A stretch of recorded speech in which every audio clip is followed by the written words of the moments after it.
जो दिन में काम करते हैं वही काम और दिन की पूरी चिंता शाम को हमारे मन में चलती रहती है, जिससे हमारा मन बहुत विचलित होता रहता है और इसके कारण हमारे मस्तिष्क में भी दर्द होने लगता है और किसी प्रकार की हम अच्छी कामों के बारे में सोच नहीं सकते। सोचने की शक्ति खत्म हो जाती है, विचलित हो जाते हैं, मन इधर उधर भटकता रहता है। लेकिन हमें शांति तब मिलेगी जब हमारा मन शांत होगा। दिन में जो काम किया है या चिंताएं हैं वो शाम को याद ना आए। ऐसा ही एक मन को शांत करने का मंत्र हम आपको बताने वाले हैं। भगवान गौतम बुद्ध की स्टोरी के माध्यम से हम मन को शांत करने का तरीका जानेंगे। दोस्तों, इस चैनल पर नए आए हो तो वीडियो को लाइक और चैनल को सब्सक्राइब जरूर कर देना। एक बार एक लड़का भगवान गौतम बुद्ध के पास जाकर कहता है, मेरे जीवन में बहुत अशांति है, कृपा करके आप मेरा मार्गदर्शन कीजिए जिससे कि मैं इस अशांति से छुटकारा पा सकूं।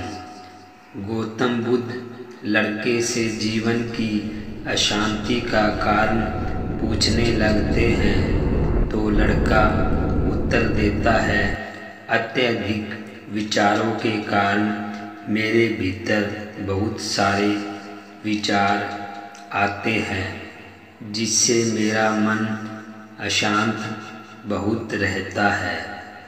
बुद्ध मुस्कुराते हुए कहते हैं, ऊपर आकाश की ओर देखो और बताओ कि तुम्हें सूर्य दिख रहा है या नहीं।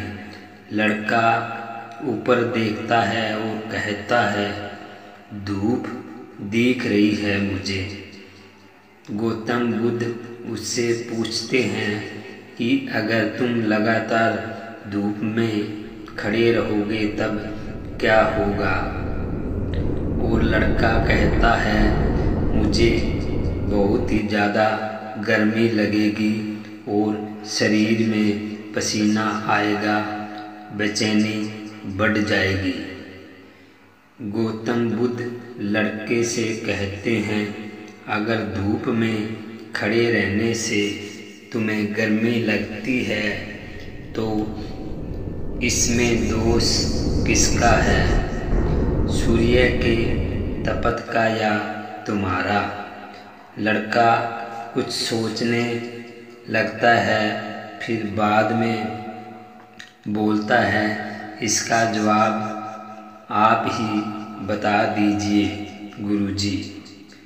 गौतम बुद्ध कहते हैं, सूर्य का काम है तप देना और ताप का काम है गर्मी लगाना। ऐसे में तो दोष तुम्हारा ही है कि तुम धूप में जाकर खड़े हुए जिससे कि तुम्हें गर्मी लगी। तुम्हें अगर ठंड चाहिए तो तुम्हें छांव में रहना होगा। ठीक इसी तरह चंचल मन का भी स्वभाव होता है। विचारों और भावनाओं को जागृत करना विचार क्षण भर के लिए होते हैं, लेकिन विचार से पैदा हुई भावनाएं देर तक टिकी रहती है। लेकिन यह तुम्हें निर्णय लेना है कि तुम्हें विचार और भावनाओं के साथ चलना है या अलग दिशा बनानी है। गौतम बुद्ध कहते हैं, मन को शांत करने के लिए तन के आयाम पर काम करना सबसे आसान तरीका है। शरीर के सतह पर हमारी कर्म इंद्रियां और ज्ञान इंद्रियां हैं। कर्म इंद्रियां कर्म और ज्ञान इंद्रियां ज्ञान से जुड़ी होती है। इससे हम अपनी संवेदनशीलता को बढ़ा सकते हैं, यानी हम जो भी काम करें उसे आनंद के साथ करें। मन के आयाम से हटकर तन के आयाम पर जाने से ही तुम्हारा चित्त शांत होगा। ऐसा करने से तुम मन के आयाम से हटकर शरीर के आयाम पर आ जाओगे। ठीक उसी तरह जैसे तुम धूप से हटकर छाँव में आ सकते थे, मन के आयाम से हटने पर तुम्हारी जागरूकता तन पर आ जाएगी। जब तुम तन के आयाम पर काम करोगे तब तुम्हारा चित्त शांत होगा। इसलिए हर काम को तन के आयाम पर करने से मन शांत हो जाता है। फिर लड़का गौतम बुद्ध से कहता है, अपने भीतर के सुर को कैसे सुने? फिर गौतम बुद्ध कहते हैं, किसी शांत स्थान पर रहकर जहाँ शांति हो तब अपनी आंखें बंद करो और मन के भीतर चल रहे शोर से हटकर भीतर के सुरों को सुनने की कोशिश करो।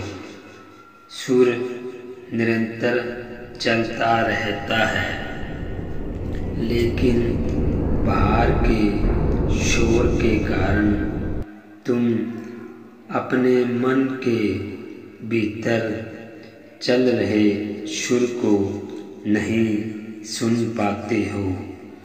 जब तुम अपने दोनों कानों को अपने हाथों से बंद कर दोगे तभी मन के सुर को सुन पाओगे। इसी तरह तुम मन की अशांति से दूर हो जाओगे और तुम्हारा मन शांत हो जाएगा। गौतम बुद्ध कहते हैं, यह मन को शांत करने का सबसे बड़ा मंत्र है। इससे मन को शांत किया जा सकता है। दोस्तों, गौतम बुद्ध की कहानी से मन को शांत करने का तरीका जान चुके हो और मंत्र जान चुके हो। अगर आपको यह वीडियो अच्छी लगी तो लाइक करके जाना। धन्यवाद।